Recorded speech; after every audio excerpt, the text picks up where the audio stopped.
My name is Anna, and this is my story, and I am saying it out loud only because I can't stand it any other way, because words keep me afloat better than strong coffee in the morning. I returned to America after a week on the road, the kind of week when your clothes are soaked with the foreign smells of train stations and cheap motels, when dry sand gets stuck under your fingernails and you still feel like you are rocking on the seat of a bus and your head is spinning with a route map that you have memorized and are still afraid to forget. Work had spun me around like a rag doll again, first to New York, then to Chicago, and from there home to Cleveland, and I was returning as if I were crawling towards the last line, to the place where you can breathe deeply and stop pretending to be strong, if only for a little while. A late train woke me after midnight. The car rocked so hard that I hit my shoulder on the cold glass and realized that there was no way to get home on buses anymore, and I had to call a taxi. I paid $32 without even blinking for a ride in a car soaked with the smell of old coffee and wet seats after the rain. I asked the driver to drive slowly down Birch Street because I wanted to see every house, every tree again, as if checking if everything was in place, if everything still belonged to me.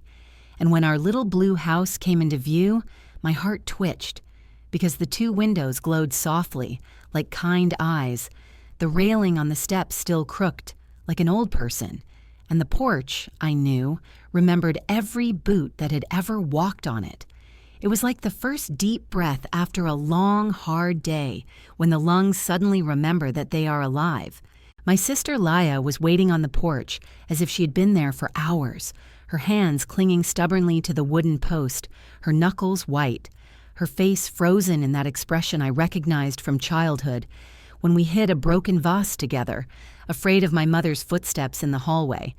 I waved, dragged my suitcase over the same crack in the sidewalk that I had tripped over all my life, and the wheels of the suitcase clattered in a friendly way, as if greeting me.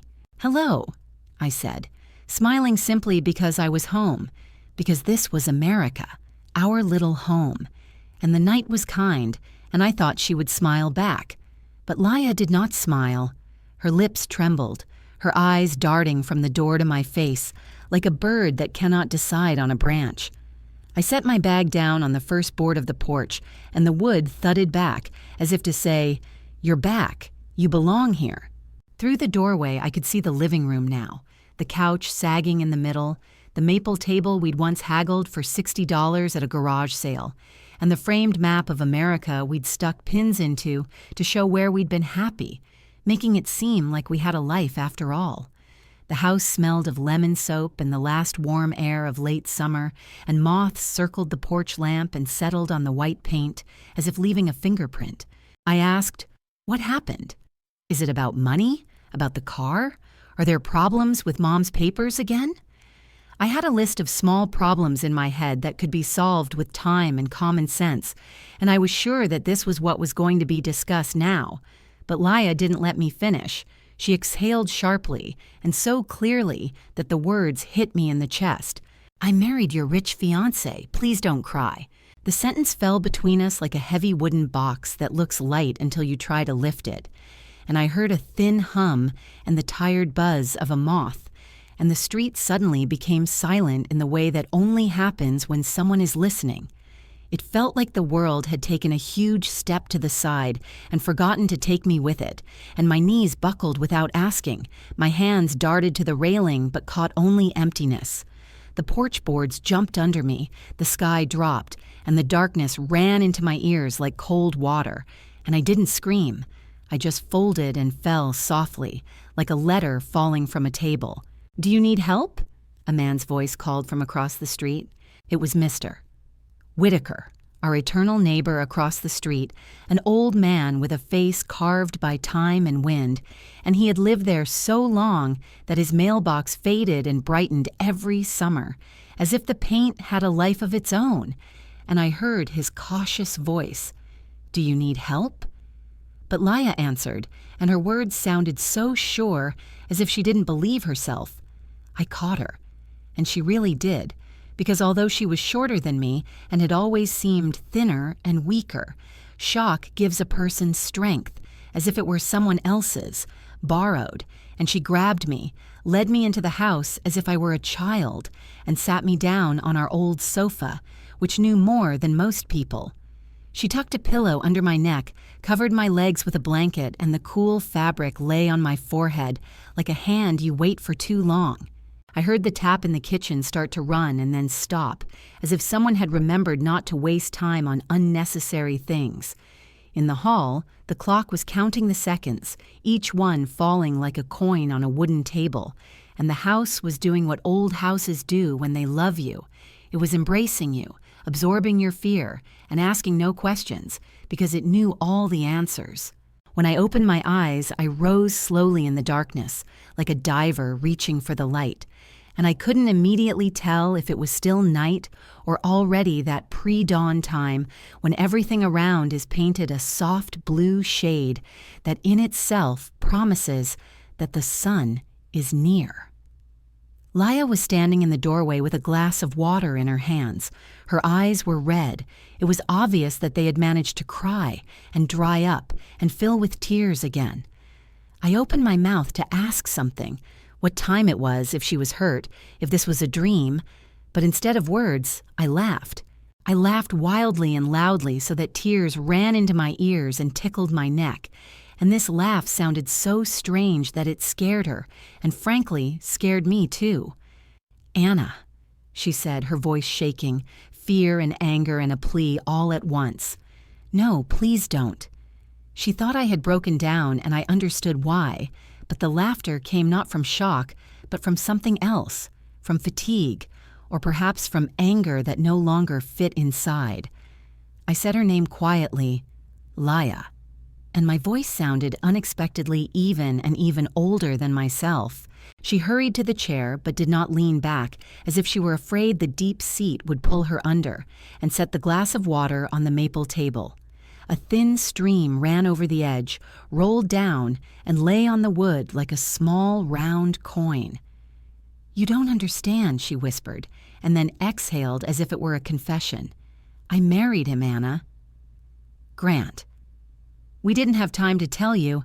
We went straight to the courthouse. He paid $120 for the license. I put on that simple white dress you always liked. You said it was beautiful in its simplicity. We did it quickly. I was afraid that if we waited, you would come back and it would all be over and you would hurt even more." She wiped her eyes with the back of her hand like a child and whispered, "Please don't cry." Grant. His name hung in the room, heavy as an overcoat thrown over a chair, and I couldn't help but look at the coat by the door, the one he'd shown off with pride, insisting it cost 400 pounds, and which still carried the clean but alien smell of the shop, the smell of an alien life we'd never had. He had a way of holding up a wine list in a restaurant as if it were a plan for the future, and a way of saying the names of cities, New York, Chicago, Cleveland, as if each name in itself could build a ladder to the life he wanted. He talked about money, as if money were a close friend who would pity him and pat him on the shoulder and call him a brother, and if he only had the right shoes, he could convince anyone that life was his. He could turn a restaurant bill into a bouquet. He could make a price tag sound like a promise. I knew all these tricks, knew them to the point of pain because I had learned them the hard way, issue after issue, meeting after meeting. "Listen to me," I said, and met her gaze without taking my eyes off hers. I took a deep breath, and it seemed to me that the whole house breathed in with me. Old but stable, it was under a new coat of paint, and the simple things were in their places. The sofa, the clock, the lemon soap in the kitchen. These were all small truths that you could touch with your hand, and they would not betray you. "You asked me not to cry," I said quietly. "I'm not going to cry." I stood up slowly but surely, and everything around me behaved as if I were standing not on the living room floor, but on the deck of a small boat, which at first tilted, creaked, and threatened to capsize, and then finally found its balance, and I felt that my legs were holding me tightly. I pulled the curtain back with 2 fingers, trying not to make a sound, as if I was afraid the darkness itself would hear. The light on Mr. Whitaker's porch was out. The street was empty and strangely lifeless. Only the blue in the window was a little dimmer, a sign that morning was coming, even if it hadn't yet decided whether it was its time. I let go of the curtain and turned to my sister. "I'm not broken," I said quietly. "I'm free." The words surprised her, and me too, because I had spoken them without preparation. But they were true, real, like the crooked railing on the porch, like the peeling step, like the blue paint on the wall that lacked shine but had staying power. I couldn't help but feel angry. I didn't like the empty promise, the hasty wedding, like a street sale blown up by the first wind that came my way.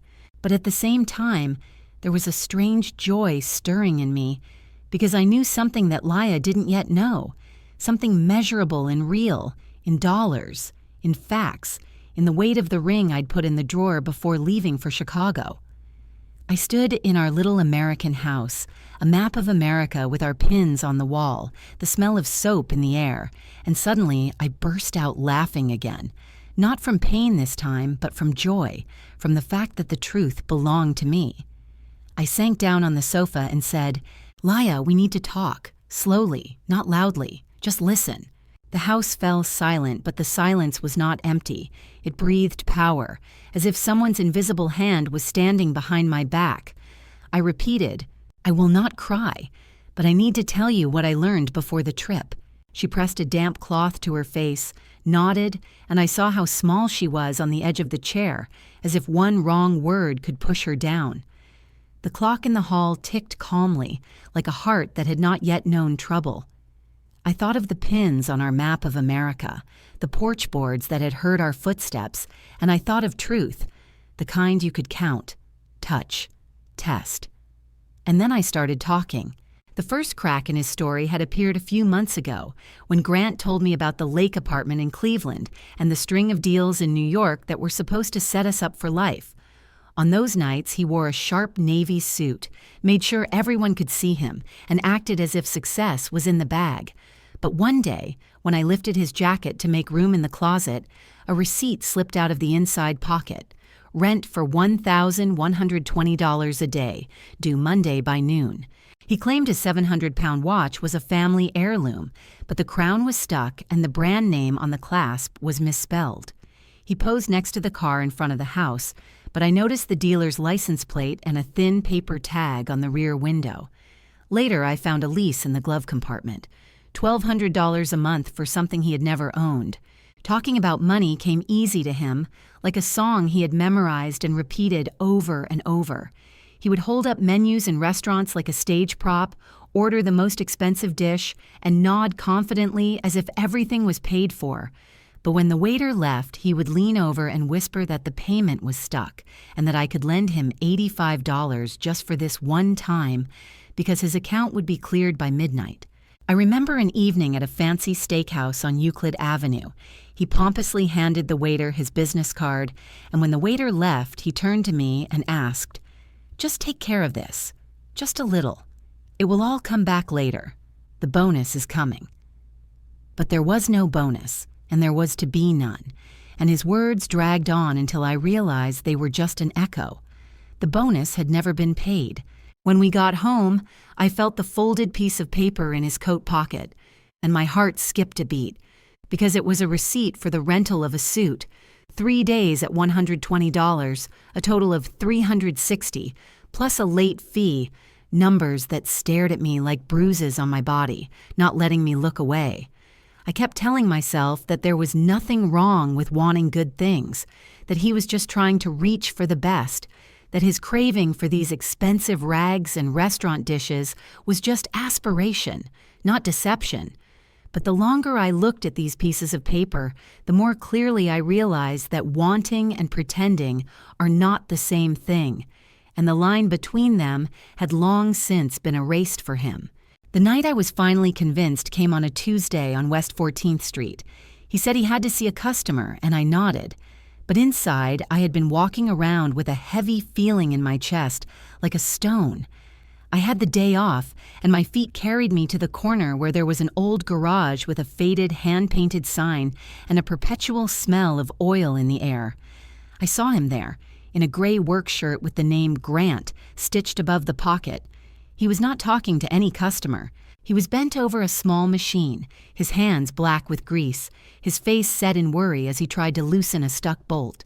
A woman named Rose, the manager, noticed my gaze and, as if to cover it, motioned me into the shadows.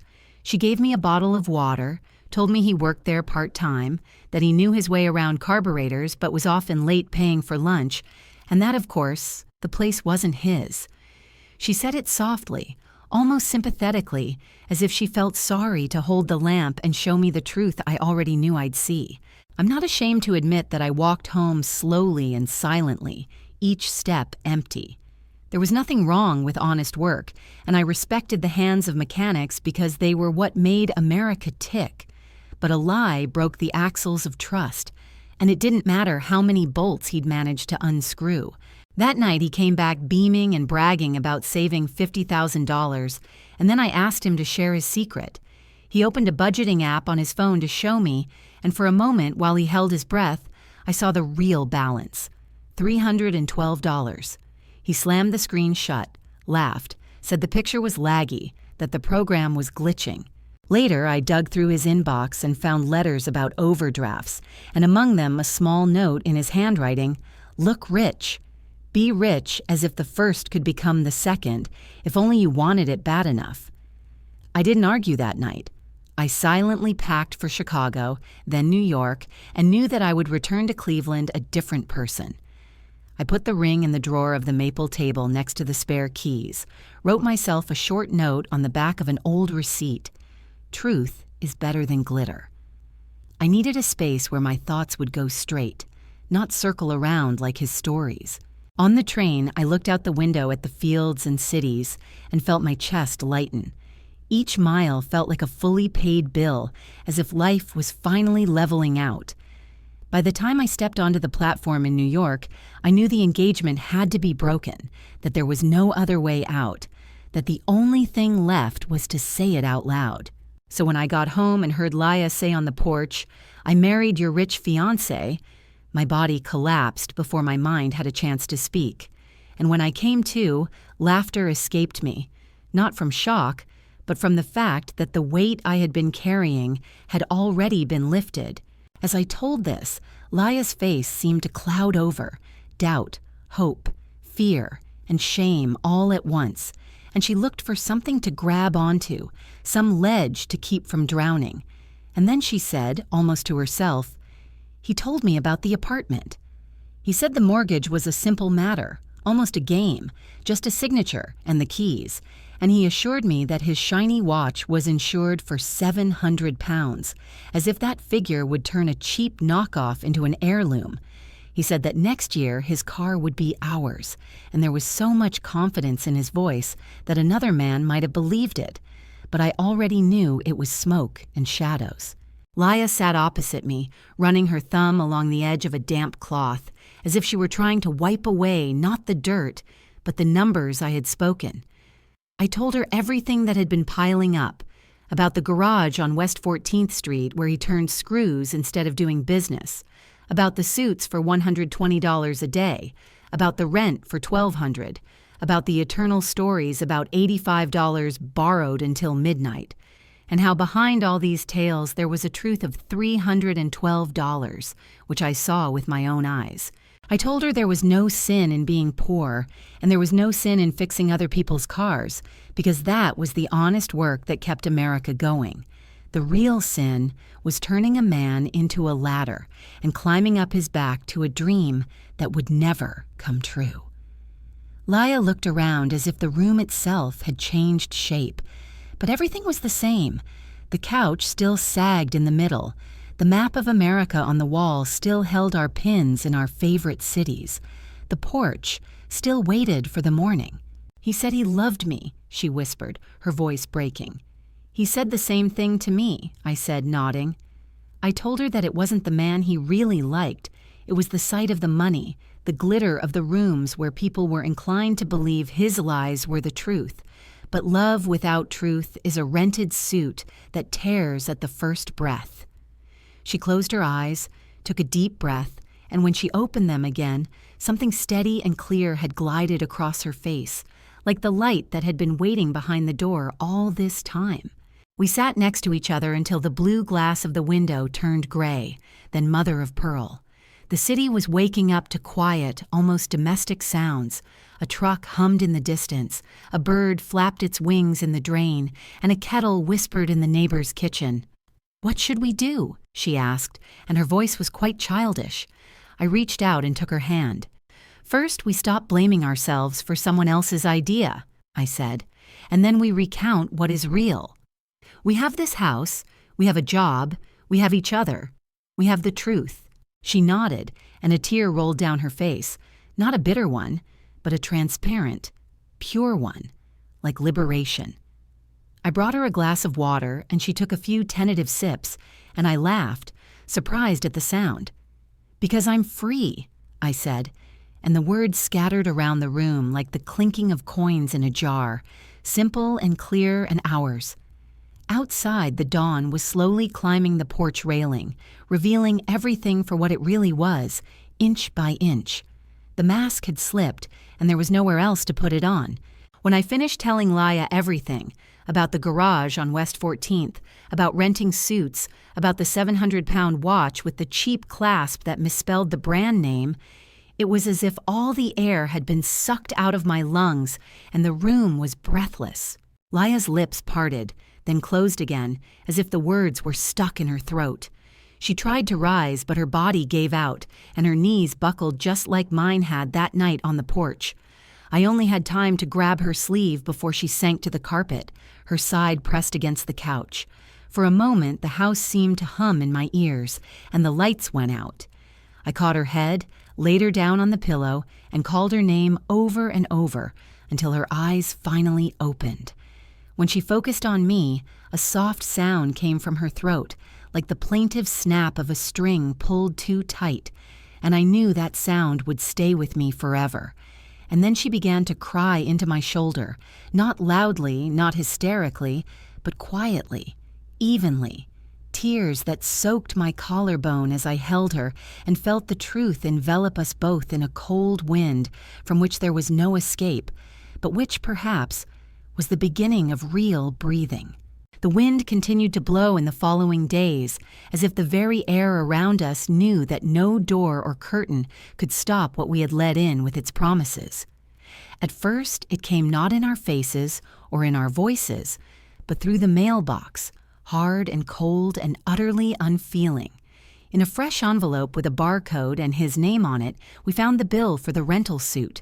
3 days at $120 plus a late fee, and the final sum of $360 hit me in the eyes as if they were not numbers, but bruises that had appeared right on the paper. The next day, another envelope arrived with a balance of $7,480 on a credit card. He assured Laya he used solely for the rewards points.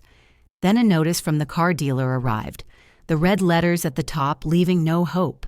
The monthly lease of $1,200 was already 2 payments overdue. I spread all of these letters out on our maple table, and we sat over them like a map of someone else's road, leading in a direction neither of us wanted to go. Laya stared at the numbers for so long that they ceased to be symbols and became weights again, a weight that settled on her shoulders, and I saw it bend her back. It wasn't the money itself, though it was that, too. It was the difference between the glitter he was so eager to sell and the brass we could actually afford. These envelopes were proof that every boast he made was just a rented coat, and that sooner or later it would have to be returned. We did what people do when life is cracking and the walls are rotten from the inside. We took action. Laya was the first to dial the court number, her voice trembling. But she still asked what a quick marriage meant if it was falling apart even faster than it was concluded. Meanwhile, I found the phone number of a lawyer in downtown Cleveland, in a building with windows overlooking the river, where a pathetic plant stood in the waiting room, trying its best to look alive. The lawyer's name was Margaret Owens. She came out to us in simple shoes and a gray dress, and there was not an ounce of ostentatious glitter in her appearance. But at the same time, there was something that immediately made it clear that simplicity has nothing in common with weakness. She listened without interrupting, took notes, arranged dates and amounts, and her voice remained calm, even as if she had long known that the truth is always heavier, but also more reliable than any fiction.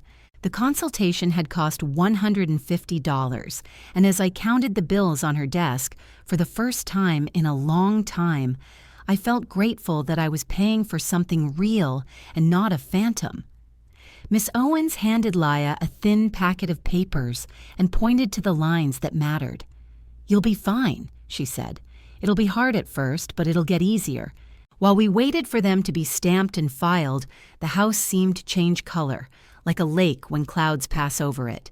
It had always been a small blue house on a quiet American street, but now the light inside seemed more honest, as if someone had rubbed the film off the windows. We took the watch with the wrong clasp off its hook in the hallway and put it away in a drawer. We hung his vaunted coat on a nail and left an empty spot, a reminder that sitting and pinning up pins was more important than wearing someone else's style. I made a list on a yellow legal pad.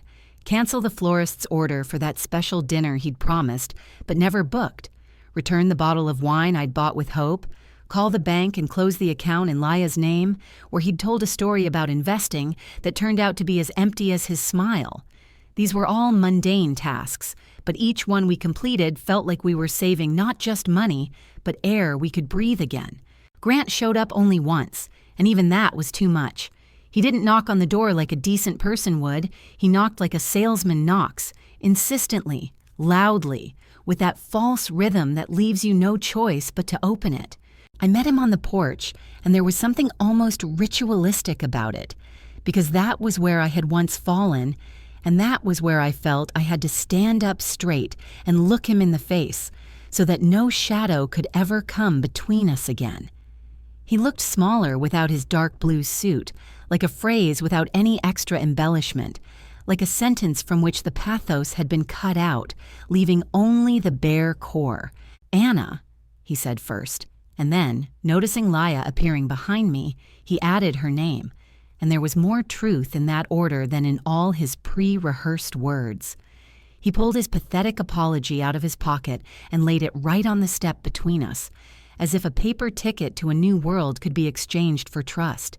He talked about how he wanted more than the world had to offer, how he had spent his life learning to be an example of success, and if he just looked good enough, the money would come, and love would always find its way behind the dollars, of course. Then he said he loved me, and then, without blinking, he said he loved Laya, and in between, in the heart of his false confession, he asked if we could lend him $300 so he could get his affairs in order and start over. It was the most honest thing I had ever heard him say, and maybe that's why it sounded even dirtier. The money sat in his words like a king on a throne among beggars, and everything else was just subservient to that demand.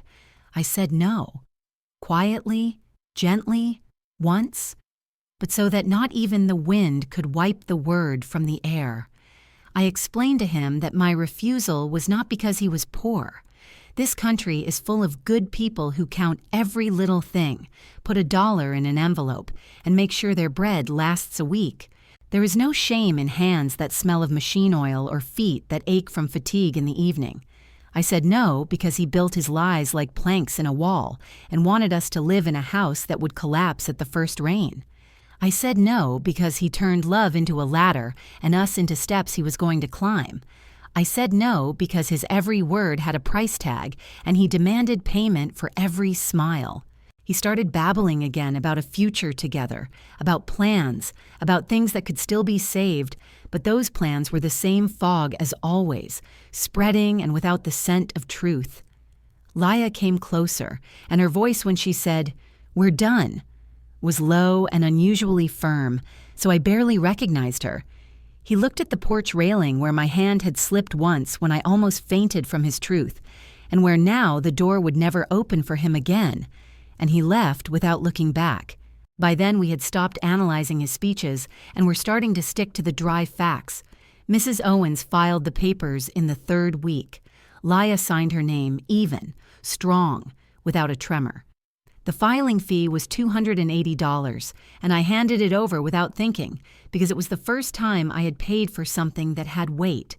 We got the shared lines stopped and were released from liability for debts we had never incurred. We returned the suit to where it should have been in the first place, the rental place on Superior Avenue. The salesman, a man with gray hair and eyes so full of tired goodness that they shone through his squints, thanked us for returning it clean. He had seen this story a dozen times before, and his slight nod told us that we were not the first or the last to be fooled by pretty words and shiny buttons.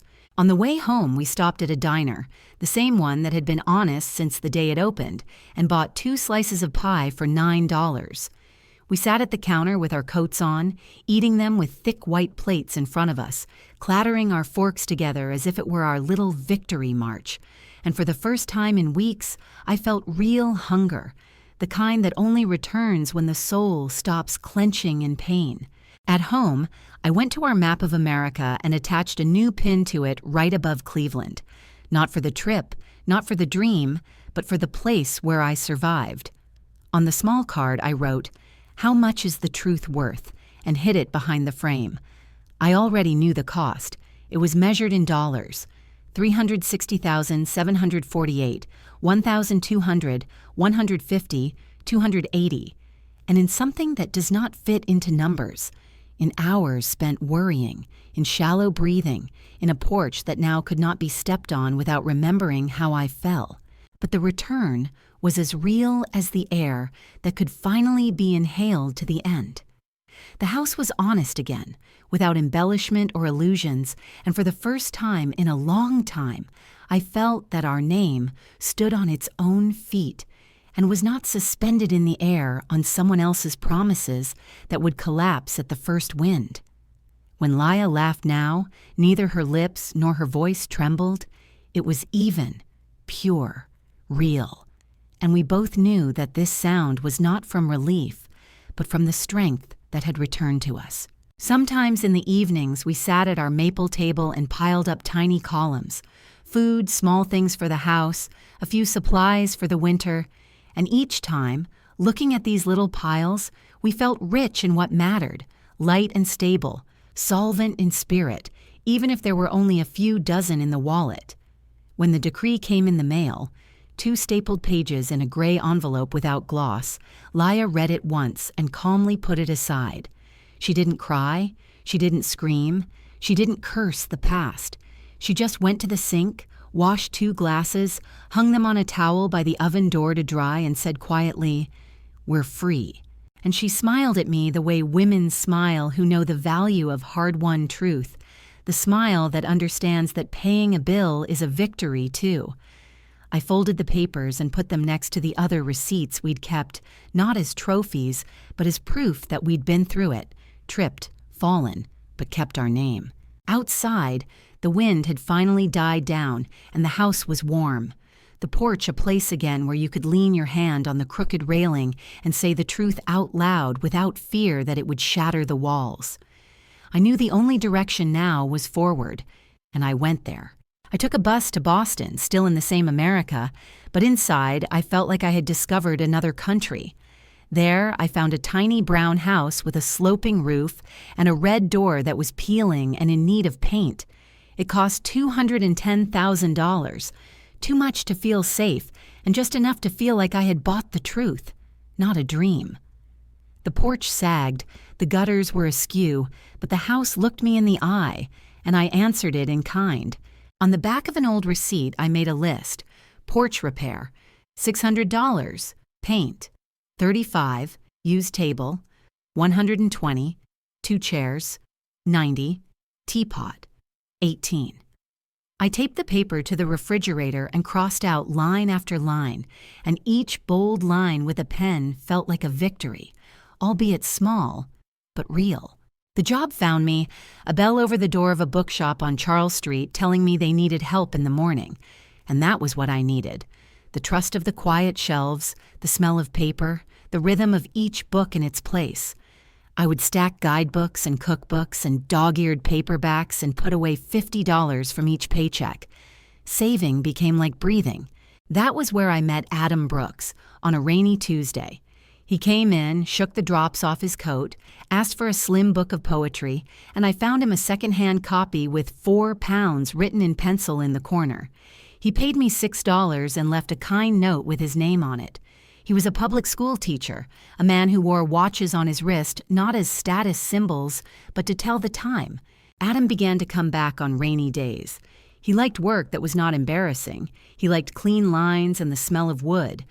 On Saturdays, he helped me sand the porch railing while I painted the door the boldest red the hardware store sold for $35.